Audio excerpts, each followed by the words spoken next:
ظلم کی ٹہنی کبھی پھلتی نہیں، ظلم کی ٹہنی کبھی پھلتی نہیں، ناؤ کاغذ کی کہیں چلتی نہیں۔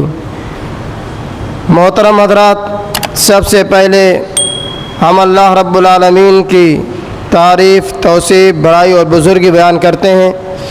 بعدہ لاکھوں کروڑوں بے شمار انگنت درود و سلام ہو اللہ کے بھیجے ہوئے تمام انبیاء اور رسول پر، خصوصاً آخری نبی جن کا نام اسم گرامی احمد مصطفیٰ محمد عربی صلی اللہ علیہ وسلم ہے۔ نشہد ان محمدا عبدہ ورسولہ۔ محترم حضرات، خطبہ مسنونہ کے بعد قرآن مجید کے دو مختلف مقامات کی دو آیات آپ حضرات کے سامنے پڑھی گئی ہیں، اور اس طریقہ سے پیارے نبی صلی اللہ علیہ وسلم کی دو حدیثوں کو آپ کے سامنے پڑھا گیا۔ ان آیات اور حدیثوں کی روشنی میں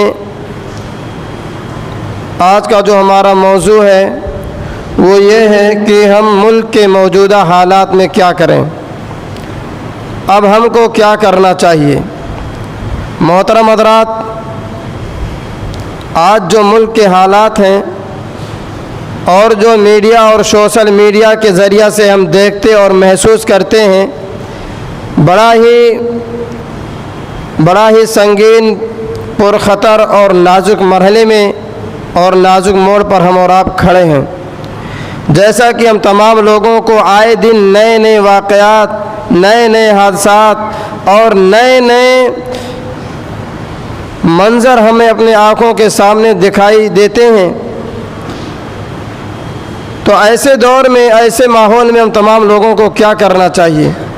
کچھ تو اپنے اندر چینجنگ لانی پڑیں گی، کچھ تو اپنے اندر بدلاؤ لانا پڑے گا حالات کو بدلنے کے لیے، حالات کو سمجھنے کے لیے، حالات سے نپٹنے کے لیے اپنے اندر بھی کچھ چینجنگ لانی پڑیں گی۔ سب سے پہلے یہ دیکھیں کہ کیا اتنا خطرناک اور ایسا ماحول کبھی ہماری آنکھوں نے یا تاریخ کے اوراق نے کبھی دیکھا ہے؟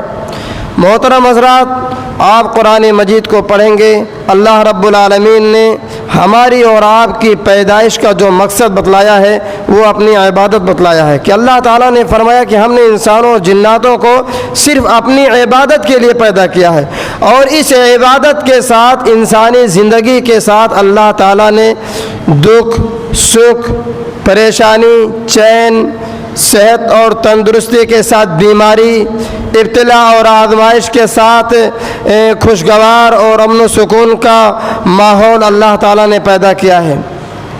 قرآن مجید کی آیات ہمیں بتلاتی ہیں، اللہ تعالیٰ فرماتے ہیں احسب الناس ان یترکوا ان یقولوا آمنا وهم لا یفتنون، کیا یہ لوگ تصور کرتے ہیں، کیا لوگوں کا یہ خیال ہے کہ وہ ایمان لے آئے ہیں تو انہیں آزمایا نہیں جائے گا، انہیں مصیبتوں سے دوچار نہیں ہونا پڑے گا؟ وَلَقَدْ فَتَنَّا الَّذِينَ مِن قَبْلِهِمْ، اللہ تعالیٰ فرماتے ہیں کہ ہم نے ان سے پہلے کے لوگوں کو بھی آزمایا ہے۔ اللہ تعالیٰ فرماتے ہیں کہ ہم نے موسیٰ کو بھی آزمایا ہے، ابراہیم کو بھی آزمایا ہے، امت محمدیہ سے پہلے کے لوگوں کو بھی ہم نے آزمائش میں ڈالا ہے۔ لَيَعْلَمَنَّ اللَّهُ الَّذِينَ صَدَقُوا وَلَيَعْلَمَنَّ الْكَاذِبِينَ، تاکہ اللہ تعالیٰ جان لے کہ کون اپنے دین کے معاملے میں سچا ہے اور کون جھوٹا ہے۔ یہ آیت کریمہ بتلاتی ہے کہ ہم سے پہلے یا امت محمدیہ سے پہلے لوگوں کو آزمائش میں ڈالا گیا ہے، انہیں بھی طرح طرح کی مصیبتوں سے، پریشانیوں سے دوچار ہونا پڑا ہے، انہیں ان کے سامنے بھی حالات نازک ہوئے ہیں۔ خود پیارے نبی صلی اللہ علیہ وسلم کے زمانے کا ماحول دیکھیے، اللہ کے نبی صلی اللہ علیہ وسلم فرماتے ہیں بدأ الاسلام غریبا، اسلام یہ اجنبی کی حالت میں پھیلا ہے، اسلام یہ اس کی نشو و نما، اس کی پرچار پرسار، اس کی بڑھوتری یہ دھیرے دھیرے ہوئی ہے۔ کوئی مسلمانوں کی اتنی بڑی تعداد یہ شروع سے ہمیشہ سے نہیں رہی ہے، بلکہ اس کے ماننے والے بھی شروع میں بہت کم رہے ہیں، اور حالات تو اتنے نازک تھے، اتنے خطرناک تھے، اتنے پرپیچ تھے کہ اللہ کے نبی صلی اللہ علیہ وسلم کو سجدہ بھی نہیں کرنے دیا جاتا تھا۔ آپ کو سجدہ کرنے کی بھی دشواری تھی، ایسے ماحول میں بھی اللہ کے نبی صلی اللہ علیہ وسلم نے صبر سے کام لیا۔ صحابہ کرام میں سے حضرت عبداللہ بن خباب بن ارت اللہ کے نبی صلی اللہ علیہ وسلم کے پاس آئے، کہتے ہیں کہ ہم اللہ کے نبی صلی اللہ علیہ وسلم کے پاس آئے اور ان سے شکوہ کیا، ان سے شکایت کیا، اللہ کے نبی الا تنصر لنا الا تدعو لنا، اللہ کے نبی اور اللہ کے نبی صلی اللہ علیہ وسلم کہاں ہیں؟ اللہ کے نبی صلی اللہ علیہ وسلم کعبہ کے سائے میں ایک چادر میں لپیٹ کر کے بیٹھے ہوئے ہیں۔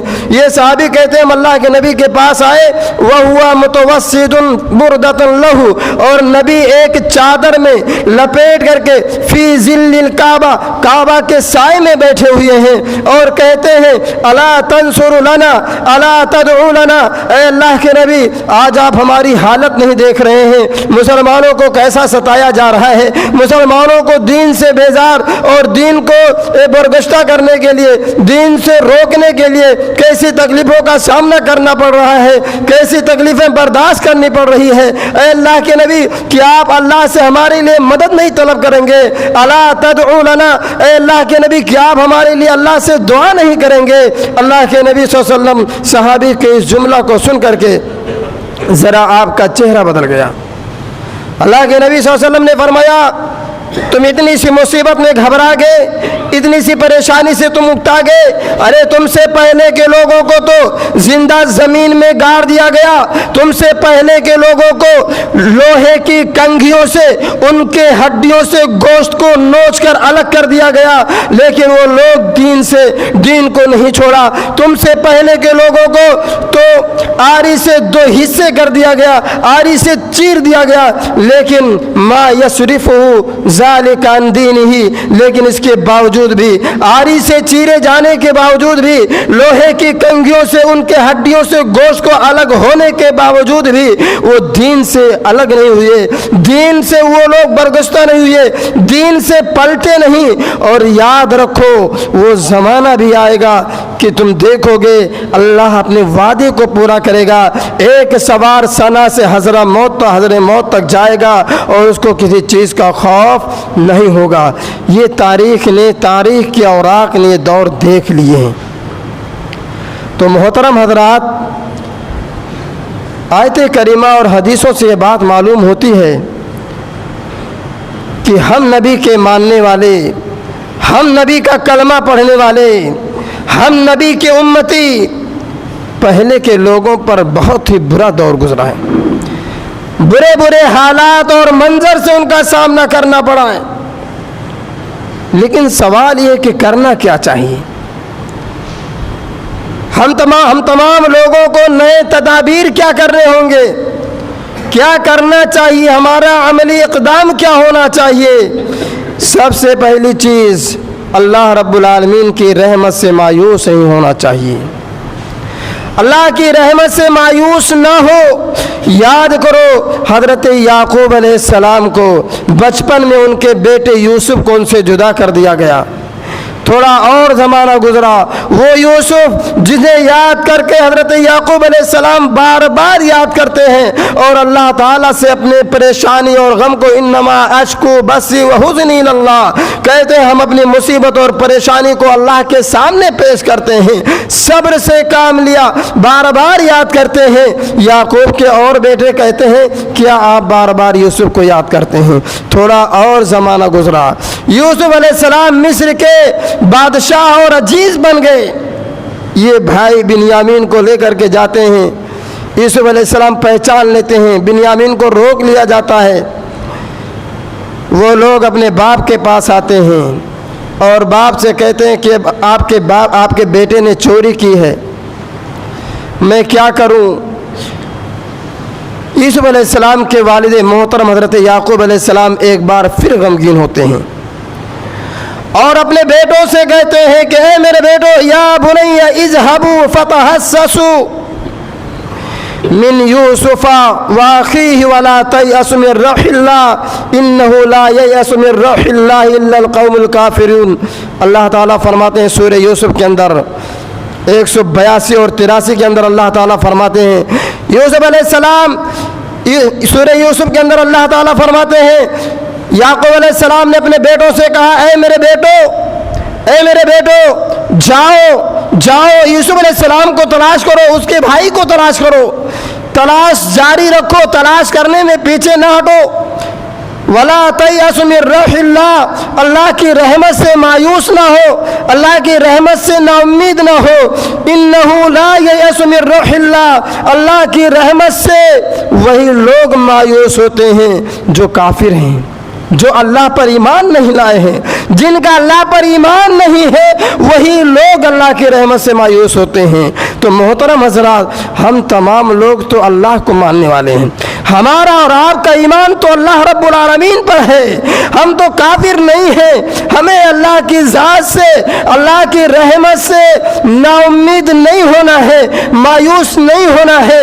یہی بات حضرت ابراہیم علیہ السلام نے کہی، قال ومن یقنط من رحمت ربی، ابراہیم علیہ السلام نے کہا الا الضالون، ابراہیم علیہ السلام نے کہا کہ اللہ کی رحمت سے، اپنے رب کی رحمت سے وہی لوگ نا امید ہوتے ہیں جو بھٹکے ہوئے ہیں، جو گمراہ ہیں، جو سیدھے راستے سے بھٹک گئے، وہی لوگ اللہ کی رحمت سے مایوس ہوتے ہیں، نا امید ہوتے ہیں۔ تو یہ دونوں آیت کریمہ بتلاتی ہے کہ اللہ کی رحمت سے مایوس، نا امید کون ہوتا ہے؟ جن کا اللہ رب العالمین پر ایمان نہیں ہوتا، جو سیدھے راستے سے بھٹکے ہوتے ہیں، جو گمراہ ہیں، جو غیروں کا سہارا لیے ہوئے ہیں، ان کا سہارا غیروں پر ہوتا ہے۔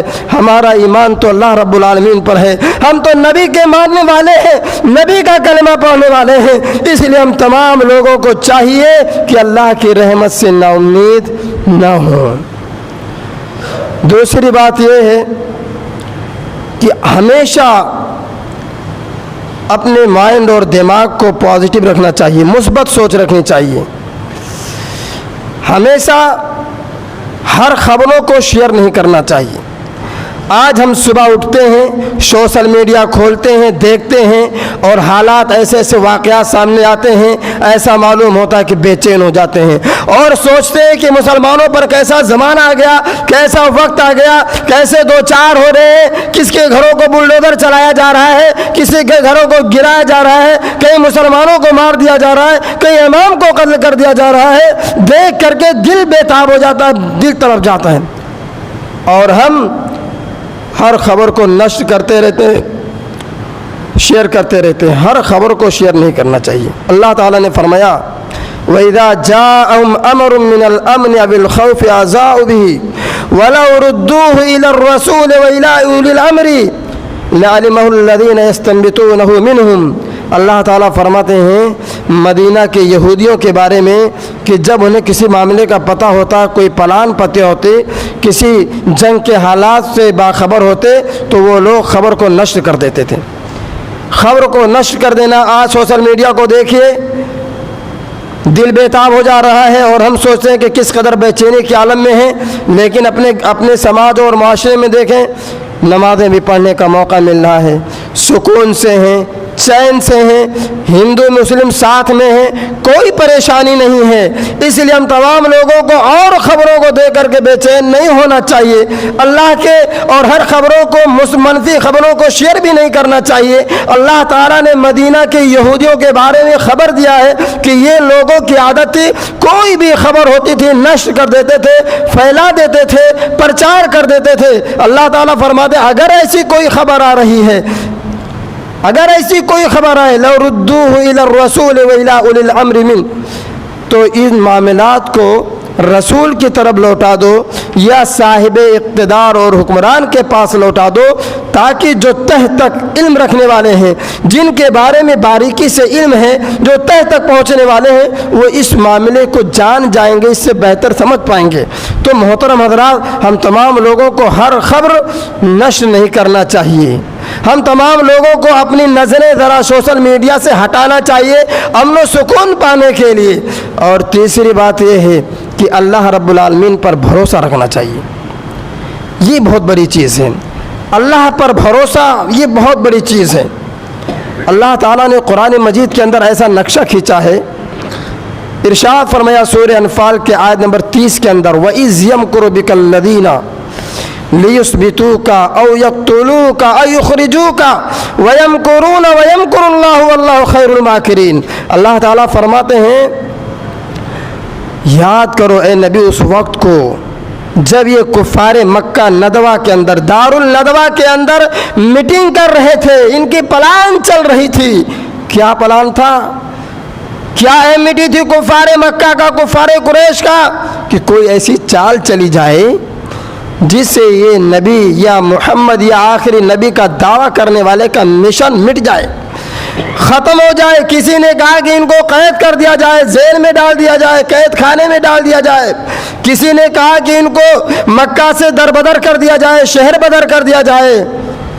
انہی مشوروں میں سے ابو جہل بھی بیٹھا تھا، مکہ کا سردار تھا. اس نے کہا کہ نہیں سنو، نہ ان کو قتل کیا جائے گا، نہ ان کو شہر بدر کیا جائے گا، نہ ان کو قید کیا جائے گا، بلکہ ان کو قتل کر دیا جائے. اور قتل کرنے کی جو تدبیر بنائی کہ ہر قبیلے سے ایک ایک آدمی لیا جائے اور سب لوگ مل کر کے ایک ساتھ محمد پر دعوت بول دے، تاکہ ان کے خون کا ذمہ داری، خون کا معاملہ تمام قبیلے کے لوگوں پر آ جائے. سوچو، یہ پلان چل رہی تھی.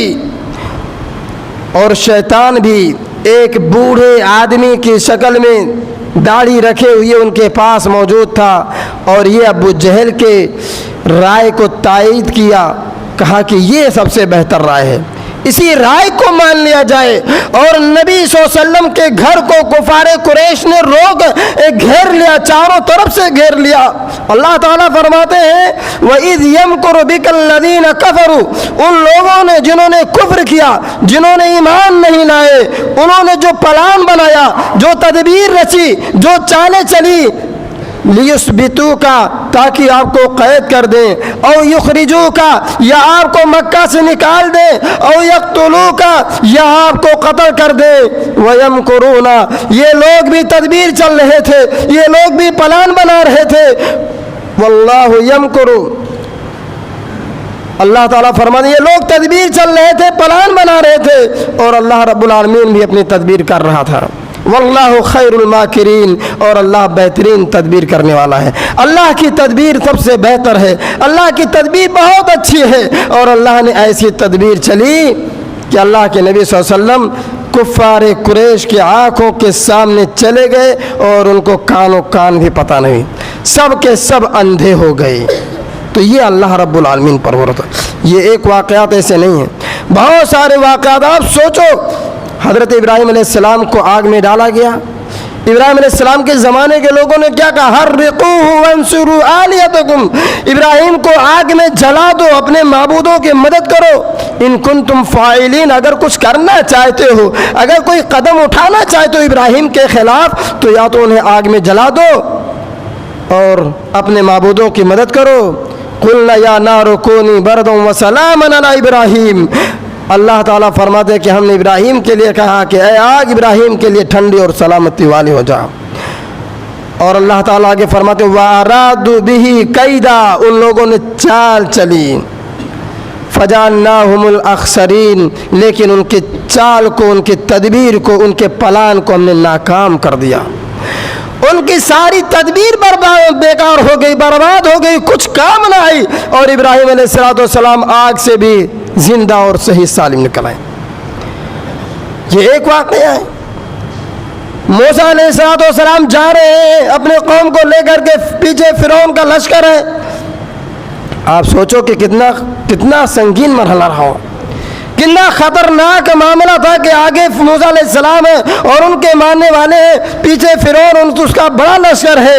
قال اصحاب موسیٰ فلما ترى الجمعان قال اصحاب موسیٰ انا لمدرکون. جب موسیٰ کے لشکر نے فرعون کے بڑے لشکر کو دیکھا، موسیٰ کے لوگوں نے کہا موسیٰ اب تو ہم پکڑ لیے گئے. قال کلا ان معی ربی سیہدین. موسیٰ علیہ السلام نے کہا کہ ہرگز نہیں، میرے ساتھ میرا اللہ ہے اور وہ مجھے ضرور ہدایت دے گا. کیا ہوا؟ سمندر کے پاس پہنچے، اللہ تعالیٰ نے موسیٰ کو حکم دیا اپنی لاٹھی کو، اپنی عصا کو سمندر میں مارو. فَكَانَ كُلُّ فِرْقٍ كَالطَّوْدِ الْعَظِيمِ. اللہ تعالیٰ فرماتے ہیں کہ دو سمندر کا دونوں پارٹ ایک پہاڑ کی طرح کھڑا ہو گیا. ہم نے موسیٰ کو نجات دے دیا.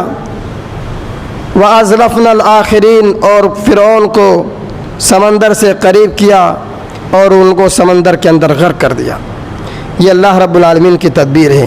اللہ رب العالمین پر بھروسہ رکھو، اللہ رب العالمین پر توکل رکھو، انشاءاللہ اللہ رب العالمین کا وعدہ ہے کہ ضرور ایک دن مدد کرے گا، مگر یہ ہے کہ توکل، وعدہ، اللہ سے امید سچی اور اچھی ہونی چاہیے۔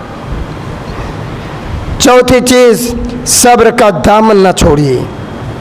اللہ تعالیٰ نے کیا فرمایا؟ وَاصْبِرْ وَمَا صَبْرُكَ إِلَّا بِاللَّهِ، اے نبی آپ صبر سے کام لو، اور صبر کرنا بھی اللہ کی مرضی اور اللہ کی توفیق سے ہے۔ فَإِنَّكَ بِآيُنِنَا، اے نبی آپ ہمارے ساتھ ہیں۔ وَسَبِّحْ بِحَمْدِ رَبِّكَ وَاصْبِرْ لِحُکْمِ رَبِّكَ، اے نبی آپ اپنے رب کے لیے صبر کریں۔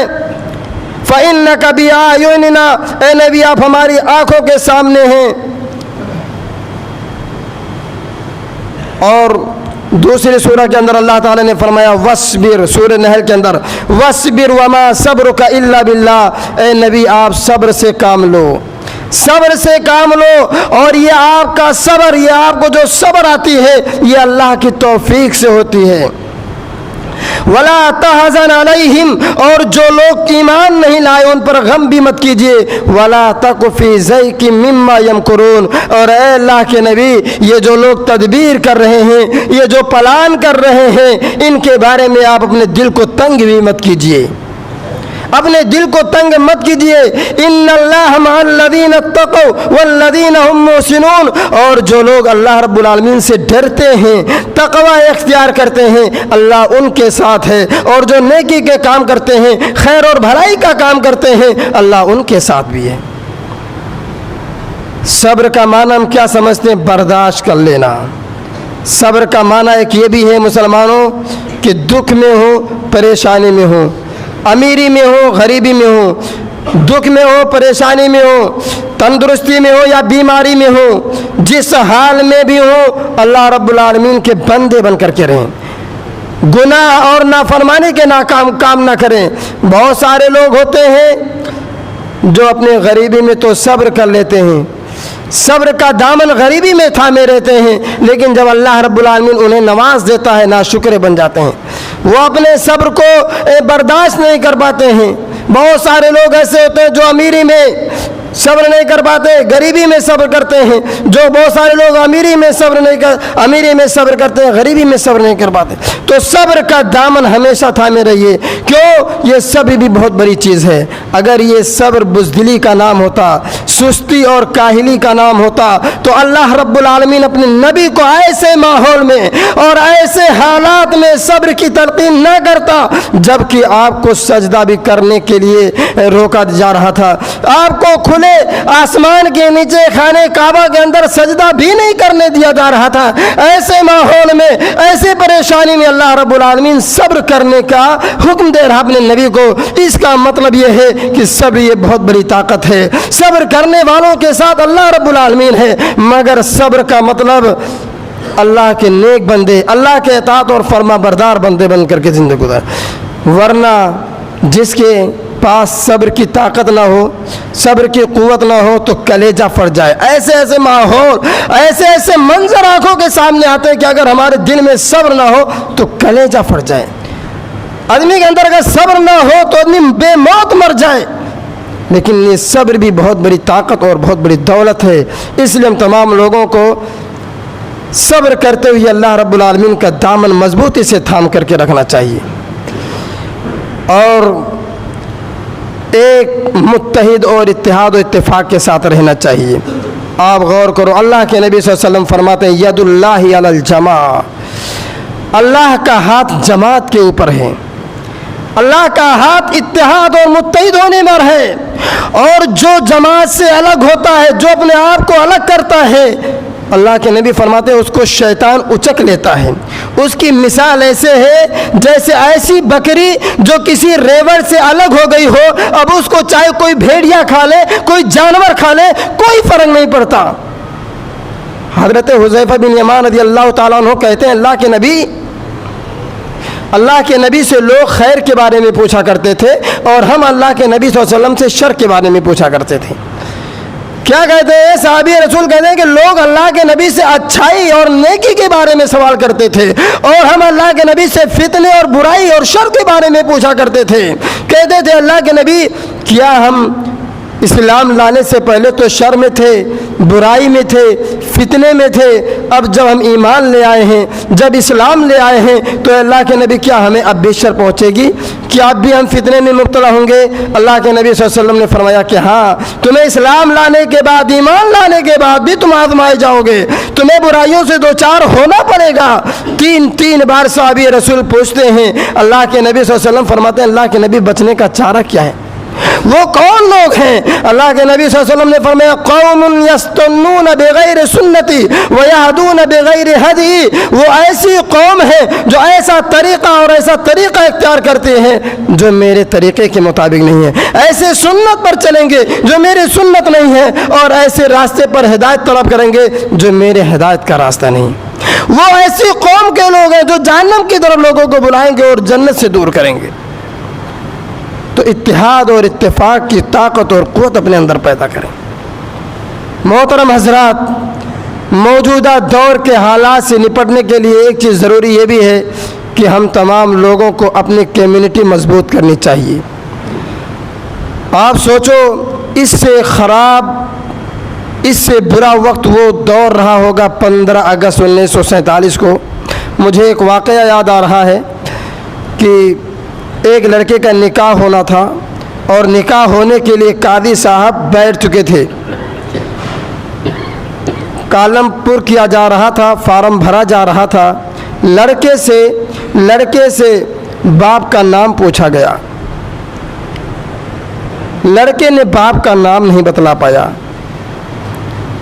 قاضی صاحب سے کہا رکو, میں اپنے باپ کا نام اپنی امی سے پوچھ کر کے آتا ہوں. آپ غور کرو, یہ واقعہ